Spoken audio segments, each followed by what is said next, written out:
পাকিস্তানের বিপক্ষে মাঠে নামার আগেই হেরে গেল বাংলাদেশ। তবে কি এশিয়া কাপ ফাইনালে যেতে পারবে না বাংলাদেশ? এশিয়া কাপের সুপার 4 এর ম্যাচে ইতিমধ্যে ভারতের বিপক্ষে হেরেছে বাংলাদেশ। ভারতের বিপক্ষে হেরে ফাইনালের রাস্তাটা কিছুটা কঠিন হয়ে গেল বাংলাদেশের জন্য। সুপার 4 এর পয়েন্ট টেবিলে বর্তমানে বাংলাদেশের অবস্থান তৃতীয় স্থানে। ফাইনাল নিশ্চিত করতে হলে নিজেদের শেষ ম্যাচে আজ পাকিস্তানকে হারাতেই হবে বাংলাদেশকে।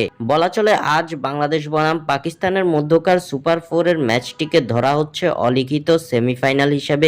ডু অর ডাই এই ম্যাচের আগে বড় দুঃসংবাদ পেল বাংলাদেশ। ভারতের বিপক্ষের ম্যাচে বাংলাদেশ একাদশে ছিলেন না অধিনায়ক লিটন দাস। ইনজুরির কারণে খেলতে পারেননি লিটন। তার পরিবর্তে টাইগারদের নেতৃত্ব দিয়েছেন জাকের আলী অনিক।